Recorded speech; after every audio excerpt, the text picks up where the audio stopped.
Class में फिर एक बार आप सभी का स्वागत है। देखिए, कल हमने मूल अधिकारों के बारे में संपूर्ण रूप से जानकारी प्राप्त की है। अब उसी लेसन में टॉपिक को आगे बढ़ाते हुए जो आपका टॉपिक है ये थोड़ा सा आज हटके है। इसमें क्या है कि जैसे कि पुरानी जो हमारी राजनीतिक विज्ञान की किताब थी इस कोर्स से पहले की, तो उसके बारे में अध्ययन करते हैं हम कुछ संक्षेप में, क्योंकि आपने आपातकाल का नाम सुना, आपातकाल के बारे में उसमें पढ़ा, संविधान की विशेषताओं में पढ़ा और कुछ मूल अधिकारों के बारे में पढ़ा। तो इसमें मूल अधिकार भी और आपातकाल के बारे में, उन दोनों के बारे में अध्ययन करते हैं। देखिए, क्वेश्चन है अपना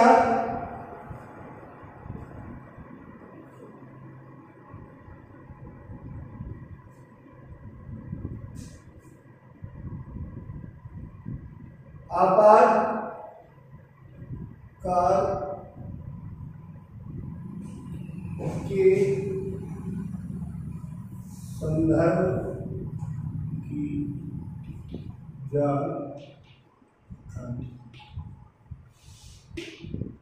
आपने आपातकाल की विशेषताएं पढ़ी। आपातकाल में आपने देखा कि आपातकालीन जो शक्ति है, आपातकालीन जो शक्ति है ये किसके लिए दी गई है? राष्ट्रपति के लिए। तीनों शक्तियों का प्रयोग करता है, वो कौन कौन सी है? 352, 356, 307 इनका प्रयोग करता है। दूसरी स्थिति में अगर हम देखें कि आपातकाल वास्तव में क्या होता है, आपात माने आपत्ति,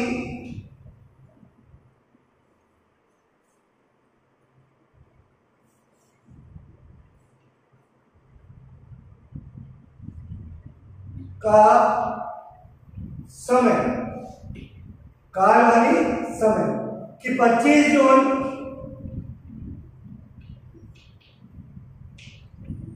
1975 को आपातकाल की घोषणा की गई थी। किसको? 25 जून 1975। उस समय हमारी प्रधानमंत्री थी श्रीमती इंदिरा गांधी। देखिए, ये क्वेश्चन में इसलिए आपको पढ़ा रहा हूं क्योंकि मुझे यहां पर आपको मूल अधिकारों के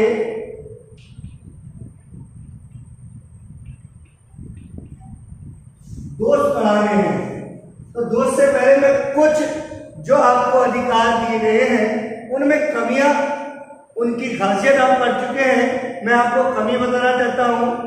उससे जो आपको जो अधिकार दिए गए हैं कौन कौन से हमें पूरे स्वतंत्र रूप से प्राप्त नहीं हुए हैं, कहीं कहीं हम पर निरंकुशता लगाई गई है, कहीं कहीं सरकार द्वारा हम पर जबरदस्ती कानून थोप दिया जाता है, कहीं कहीं हर व्यक्तियों का शोषण हो रहा है। तो उन एवजों में मैं आपको कुछ जानकारी इससे आपको देना चाहता हूं। आगे चलते हैं।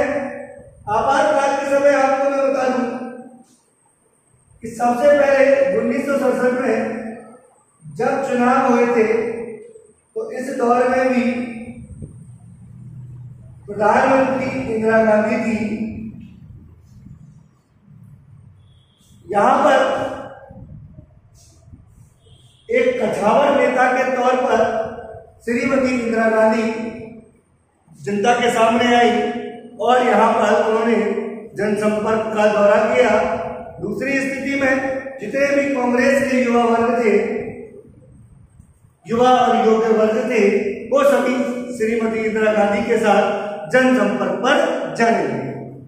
जनसंपर्क पर जाने लगे तो जनता उनके कुछ भाषणों से, उनके कुछ वायदों से प्रभावित होती है, मोहित हो जाती है और जनता का भाग, जो मत का भाग था, वो सारा इंदिरा गांधी की तरफ झुकता चला गया। परिणाम यह हुआ कि श्रीमती इंदिरा गांधी मत प्राप्त कर विजयी हो गई और अपनी सरकार बनाने में सफल रही। जैसे ही सरकार पर बनते ही श्रीमती इंदिरा गांधी प्रधानमंत्री बन गई तो उन्होंने अपने देश के विकास के लिए एक नए के बराबर कार्य करते हुए अपने 5 वर्ष का शासनकाल पूर्ण कर लिया। अब जनता का भरोसा ऊपर से उठ चुका था। तो आप जानते हैं हमारे देश की शासन प्रणाली लोकतंत्रात्मक है, प्रत्येक 5 साल में पुनः चुनाव कराने होते हैं। जैसे ही समय आया तो सन 1973 में पुनः चुनाव हुआ। सन 1971 में पुनः चुनाव हुए। जैसे ही पुनः चुनाव हुए तो इस बार इंदिरा गांधी ने, पता तो था ही कि मैंने कुछ नहीं किया, तो शायद जनता मेरे प्रति उग्र रूप से है, रुष्ट है। तो इस दौरान श्रीमती इंदिरा गांधी ने एक नारा दिया और वह नारा था गरीबी हटाओ। क्या हटाओ? गरीबी हटाओ नारा दिया। जनता आप जानते हो वादे से ऐसे ऐसे जुटे वादे राजनेता करते हैं तो दोबारा उनके पक्ष में चली जाती है। परंतु इस दौर में जो शासनकाल था 71 से 76 में पूरा होना था, इस दौर में आप देखिए 25 जून 1975 आता है कि बनी सरकार स्पष्ट थी, परंतु ये सरकार भी स्पष्ट होने से के कारण भी समय से पहले ही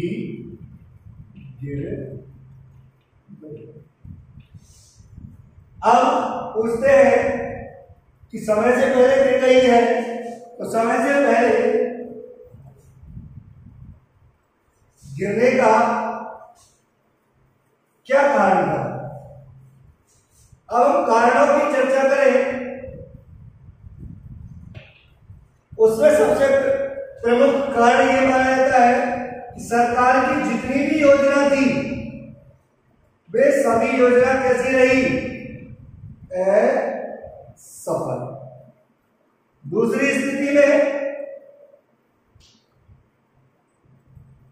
उनके द्वारा जो नारा दिया गया उसका दुष्परिणाम निकला, अर्थात गरीबी ने हटकर कौन हट गए? गरीब हटने के कारण बेरोजगारी बढ़ी, महंगाई बढ़ी, भुखमरी बढ़ी। इन सभी के कारण जनता ने क्या किया? कारण ये निकला और कि जनता किस पर आ टूटी कि जनता ने अब जन आंदोलन कर दिए। अब हम कहेंगे कि जन आंदोलन क्या होता है कि वे आंदोलन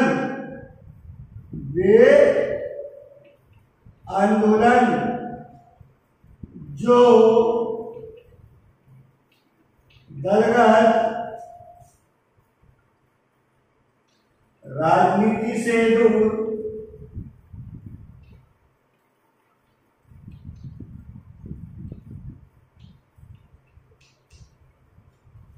सामान्य हितों के लिए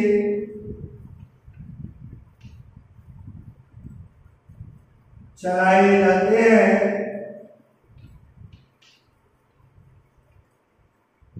उन्हें जन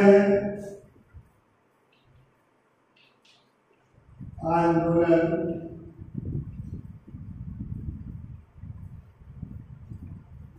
कहते हैं। देखिए असफल रही, दुष्परिणाम निकले, महंगाई, बेरोजगारी, भुखमरी बढ़ी। इस कारण ये हुआ कि जन आंदोलन हुए और जन आंदोलन से कहते हैं कि वे आंदोलन जो दलगत राजनीति से दूर सामान्य हितों के लिए चलाए जाते हैं। दलगत राजनीति से दूर किसी भी राजनीति का हिस्सा नहीं होता है। यहाँ पर जो आंदोलन हुए ये स्वयं जनता के द्वारा किए गए थे, न कि कोई एक राजनेता के द्वारा। जाहिर सी बात है जब कभी भी आंदोलन होते हैं तो जो विपक्ष की सरकार होती है वो जनता की मदद करती है। अगर बीजेपी की सरकार है तो कांग्रेस उसकी सपोर्ट करती है, तो अगर कांग्रेस की सरकार है तो बीजेपी उसका सपोर्ट करती है। परंतु राजनीति का कोई भी हिस्सा उसमें नहीं होता है। राजनीति उसको रखकर की जाती है, लेकिन उसमें राजनीति होती है। तो वे आंदोलन जो दलगत राजनीति से दूर सामान्य स्वयं हमारे व्यक्ति के कि हम पर बेरोजगारी का प्रभाव पड़ रहा है, महंगाई बढ़ रही है, भुखमरी बढ़ रही है, इसका इलाज करो, तो सामान्य हितों के लिए, स्वयं अपने हितों के लिए चलाए जाते हैं, उन्हें हम क्या कहते हैं? जन आंदोलन कहते हैं। क्लियर? जन आंदोलन वे आंदोलन है जो दलगत राजनीति से दूर सामान्य हितों के लिए चलाए जाते हैं, वे जन आंदोलन कहलाते हैं। ये राजनीति का हिस्सा नहीं होते हैं, इनके अंदर राजनीति नहीं होती है, परंतु इनको रखकर, इन आंदोलनों को मद्देनजर रखकर सरकार, जो विपक्ष की सरकार होती है, वो आंदोलन का पूरा फायदा उठाती है और पक्ष की सरकार को गिराने का पूरा प्रयत्न करती है। दूसरी स्थिति और आगे चलते हैं। एक और कारण जो सबसे बड़ा था, मीसा कानून। वर्तमान स्थिति में मीसा कानून पुलिस के पास है, इसे अपन कहते हैं धारा 151। धारा 151 क्या है कि बगैर किसी आरोप के भी व्यक्ति को, बगैर किसी आरोप के व्यक्ति को, धारा, देखिए ये जो धारा है ये पुलिस के पास होती है। इसमें क्या होता है कि किसी भी व्यक्ति को हम गिरफ्तार कर सकते हैं और उस व्यक्ति को गिरफ्तार करके 151 में बंद कर सकते हैं। तो इसी प्रकार जो अब ये धारा है, अब तो फिर भी इसमें नियमावली में बहुत कुछ परिवर्तन है, परंतु उस समय क्या था मीसा कानून में, मीसा कानून में इंदिरा गांधी ने क्या किया कि जिस व्यक्ति ने चुनाव प्रचार के समय, चुनावी समय अवधि में इंदिरा गांधी का विरोध किया था, उन सभी व्यक्तियों को इंदिरा गांधी के द्वारा इस कानून के तहत गिरफ्तार कर जेल में बंद कर दिया गया। वो, उन पर न तो कोई आरोप था, वो सिर्फ निर्दोष थे। उन पर दोष किस बात का था? इंदिरा गांधी की तरफ से ये था कि उन्होंने मेरे चुनाव में मेरा विरोध किया है। तो इस कारण ये इतनी समस्याएं उत्पन्न हुई, जिस कारण जनता में उग्र रूप धारण किया, और उग्र रूप धारण करने के बाद जगह जगह हिंसक प्रदर्शन होने लगे, आंदोलन होने लगे। जब देश का प्रशासनिक तंत्र, राज्य का प्रशासनिक तंत्र असफल होता दिख रहा था, तो राष्ट्रपति द्वारा देश में आपातकाल की घोषणा कर दी। इसलिए इसे हम आपातकाल कहते हैं, और आपातकाल 25 जून 1975 को घोषित कर दिया गया, जिसे एक प्रकार से हम राष्ट्रपति शासन की भी संज्ञा देते हैं। यहाँ पर क्या होता है? यहाँ पर एक स्थिति उत्पन्न होती है कि जब वैसे देश का सर्वेसर्वा प्रधानमंत्री होता है, परंतु जैसे ही आपातकाल लागू हो जाता है, देश की शासन की बागडोर प्रधानमंत्री से छीनकर राष्ट्रपति को दे दी जाती है। अब जहां भी आपातकाल की घोषणा हो, चाहे राज्य में हो या देश में हो, ऐसी स्थिति में व्यक्तियों के व्यक्तिगत अधिकारों तक का हनन हो जाता है। व्यक्ति स्वयं अपनी इच्छाओं का मालिक नहीं होता है। इसी कारण से मैंने आपको एक टॉपिक बताया है कि अब हमको टॉपिक पढ़ना है मूल अधिकारों की आलोचना। ये आपके कोर्स में नहीं है, परंतु यहाँ पर आप लोगों को इस क्वेश्चन को समझने के लिए मदद करेगी।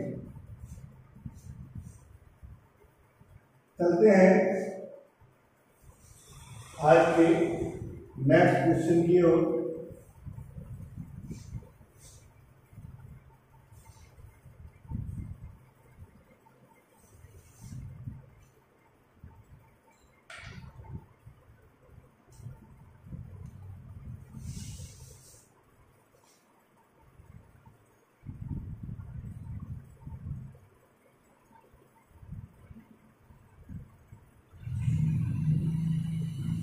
मूल अधिकारों के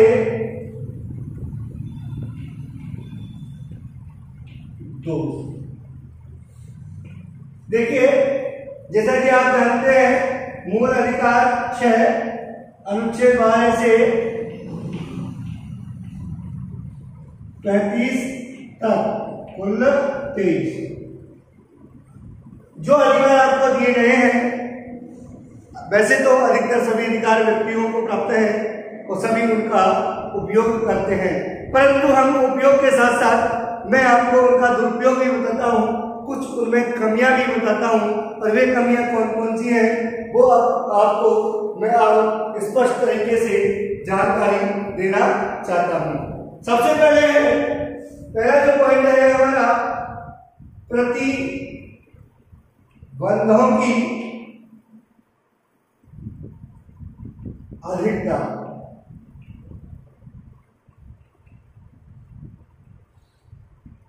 प्रतिबंधों की अधिकता कि प्रतिबंध, लगाम, अंकुश, एक और आपको जब मूल अधिकार दिए गए हैं तो उन पर प्रतिबंध भी लगाए गए हैं। हर व्यक्ति स्वतंत्र है, परंतु क्या अपनी स्वतंत्रता का उपयोग कर सकता है? आप अपनी इच्छा के अनुसार कुछ भी कार्य कर सकते हैं? क्या कानून का उल्लंघन कर सकते हैं? या किसी को सुता सकते हैं? किसी का शोषण कर सकते हैं? नहीं। तो इसलिए हम कह सकते हैं कि प्रतिबंध, इन अधिकारों में प्रतिबंध इस प्रकार लगाए गए हैं कि जब एक ओर से अधिकार दिए गए हैं तो दूसरी ओर से अधिकार छीन लिए गए हैं। एक ओर से अधिकार जब दिए गए हैं तो दूसरी ओर से अधिकार छीन लिए गए हैं। हाँ, आप स्वतंत्र हैं, परंतु संवैधानिक तरीके से आप अपने अधिकारों का प्रयोग करिए, अपनी स्वतंत्रता का प्रयोग करिए। इसलिए हम कह सकते हैं इन अधिकारों पर प्रतिबंध अधिक लगाए गए हैं। दूसरा है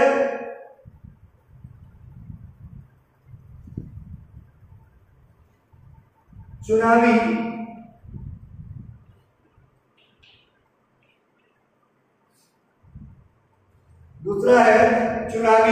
राजनीति। देखिए, भारतीय संविधान द्वारा जनजाति, अनुसूचित जाति और सामान्य वर्ग, इनके लिए कुछ अलग से व्यवस्थाएं की गई हैं। आप जानते हैं कुछ वर्ग हैं अनुसूचित जाति और जनजाति, उनके लिए आरक्षण की व्यवस्था की गई है।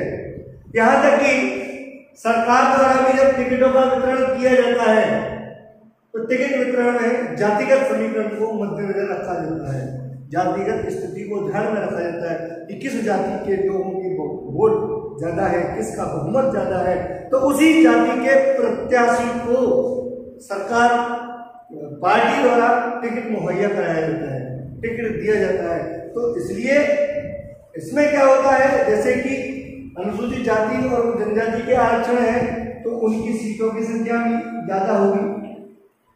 तो जो आरक्षण है उतनी सीट तो मिलेंगे ही, और कुछ वर्ग ऐसे हैं जैसे सामान्य वर्ग, उनमें सब लड़ सकते हैं तो उनमें भी वो चुनाव जीत कर आएंगे। तो इनकी संख्या अधिक होगी या नहीं होगी? अधिक होते ही चुनावी राजनीति में किसी एक जातीय समीकरण का बहुमत हो जाता है, एक ही जाति का बहुमत हो जाता है। और चुनावी राजनीति किसमें परिवर्तित हो जाती है? जातिगत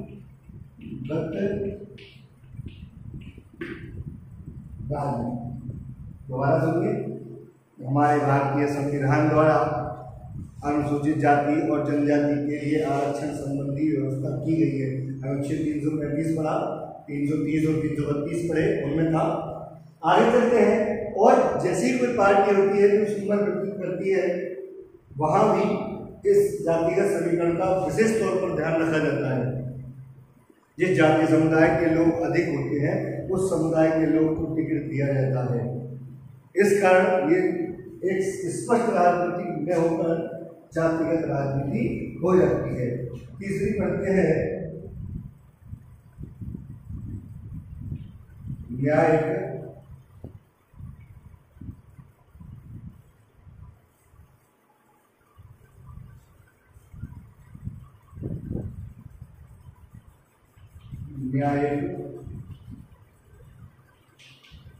प्रक्रिया।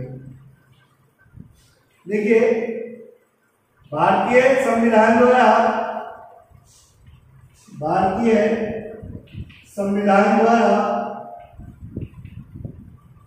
हमारी न्याय प्रणाली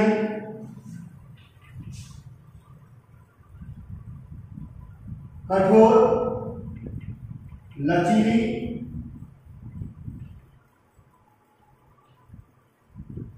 खर्चीली होती है। कि न्याय प्रणाली आपने देखा होगा, कुछ इसमें ऐसा होता है कि हमारे यहाँ जिसकी राजनीति में थोड़ी बहुत पहुंच होती है या अधिकारियों से जिसके संपर्क होते हैं, तो चाहे वो दोषी है परंतु इस कानून को इस तरह से तोड़ मरोड़ सकता है और अपना लाभ निकाल सकता है, अपना काम निकाल सकता है या अपना दोष से बरी हो सकता है। क्योंकि यहाँ पर न्याय प्रक्रिया एक जटिल बनी गई है। आज एक तौर पर हम देखें, कोई गरीब व्यक्ति है, वो पुलिस में थाने में जाने से डरता है, और जो निकम्मा है, जिसका प्रतिदिन पुलिस से काम पड़ता रहता है, वो बेधड़क होकर थाने में एंटर कर जाता है। क्यों? क्योंकि उसका वहाँ पर बोलबाला है। गरीब आदमी बेचारा, उनसे क्या काम पड़ रहा है, उसका कोई कभी अभी मजबूरी में काम पड़ा तो वो डरता है।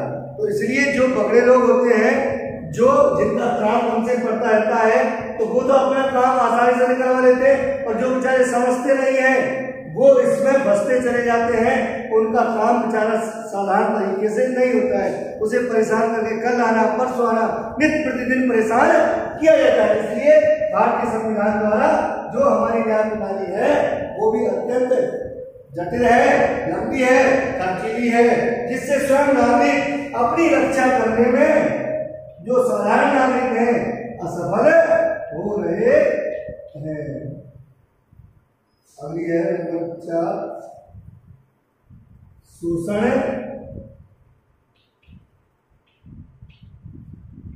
प्रक्रिया। आप जानते हैं भारतीय संविधान द्वारा शोषण के विरुद्ध अधिकार प्रदान किया गया है। क्या वास्तव में कहीं भी पूरे देश में शोषण नहीं हो रहा? बंधुआ मजदूरी है। क्या वास्तव में ही पूरे देश में 14 वर्ष से कम उम्र के बच्चे नौकरी नहीं कर रहे हैं? क्या वास्तव में ही सभी व्यक्ति शिक्षित हो रहे हैं? बहुत से गांव ऐसे हैं जो शिक्षा की दृष्टि में अभी भी कहीं पिछड़े हुए हैं। बहुत से गांव ऐसे हैं जहां अब भी राजाशाही शासन चलता है। कैसे कि एक शीर्ष साहूकार होते हैं, वो उनका शोषण करते हैं। तो हम कह सकते हैं आज भी भारतीय संविधान में भले ही शोषण के विरुद्ध अधिकार है, क्या वास्तव में ही संपूर्ण नागरिक शोषण से बच रहे हैं? संपूर्ण नागरिक आज भी शोषण का शिकार हो रहे हैं। इसलिए इस शोषण के विरुद्ध अधिकार में भी कुछ सुधार होना अति आवश्यक है, जिसके कारण शोषण होने से लोग शिक्षा में, बेरोजगारी में,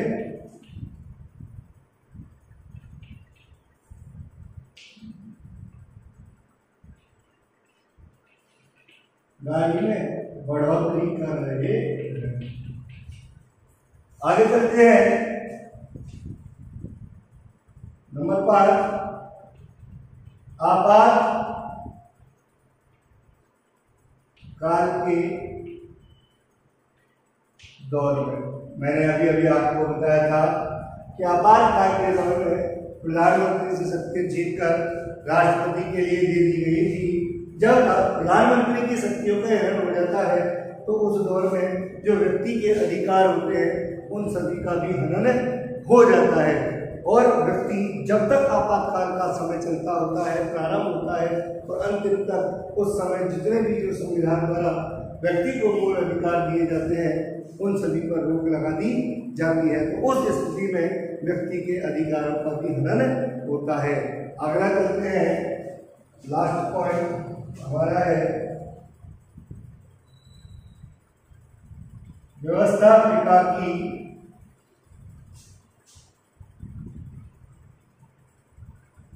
निरंकुशता। देखिए, जैसे मैंने आपको अभी उसमें बताया था, वीजा कानून में प्रधानमंत्री ने लागू किया इंदिरा गांधी ने, तो उस समय उस पर किसी ने रोक लगाई नहीं। वो बनाया गया कानून व्यवस्थापिका द्वारा जबरदस्ती से ही जनता पर थोप दिया गया था। तो उसी प्रकार व्यवस्थापिका जो भी कानून बनाती है, चाहे जनता के पक्ष में हो या विपक्ष में, वो जबरदस्ती से कानून थोप दिया जाता है। तो इसलिए हम कह सकते हैं मूल अधिकारों का कहीं ना कहीं एक दोषारोपण जो सिद्ध होता है, जो ये है, दोबारा एक बार पुनः सुन लीजिए कि मूल अधिकारों के दोष में हम जानते हैं सबसे पहला है प्रतिबंधों की अधिकता। कि संविधान द्वारा एक और जब मूल अधिकार दिए गए हैं तो वही उस पर अधिक मात्रा में प्रतिबंध लगा दिए गए हैं, अर्थात उन अधिकारों को छीन लिया गया है। चुनावी राजनीति स्पष्ट में होकर जातिगत राजनीति हो चुकी है, क्योंकि कुछ वर्गों के लिए आरक्षण दिया गया है, वो उनकी बहुमत प्राप्त कर सरकार बनाते हैं, जिस कारण एक ही जाति समुदाय का बहुलक सिद्ध हो चुका होता है। न्याय प्रक्रिया हमारी बहुत जटिल है, साधारण व्यक्ति उसका प्रयोग नहीं कर सकता है। जो आदमी नित्य प्रतिदिन उसका प्रयोग लेता है वो सरलता से ले सकता है, और जो गरीब होता है, जो बेचारा अशिक्षित होता है, उसका प्रयोग आसानी से नहीं ले सकता है। शोषण प्रक्रिया होने के बावजूद भी भारत देश में शोषण अब भी हो रहा है, बेरोजगारी बढ़ रही है, अशिक्षा आज भी बढ़ रही है। इसलिए इसको भी मद्देनजर रखते हुए इसकी ओर ध्यान देना चाहिए। आपातकाल के दौर में व्यक्ति के सभी अधिकार को हनन किया गया था, उन पर रोक लगा दी गई थी। व्यवस्थापिका की निरंकुशता, सरकार द्वारा जो भी कुछ पारित करना होता है, चाहे व्यक्तियों के पक्ष में हो या विपक्ष में हो, या जो भी कोई कानून बनाती है, वो सभी जबरदस्ती से जनता पर थोप दिए जाते हैं। क्लियर यहाँ तक टॉपिक। अब देखते हैं अगले टॉपिक पर चर्चा हम अगली वीडियो में करते हैं। आज के लिए धन्यवाद।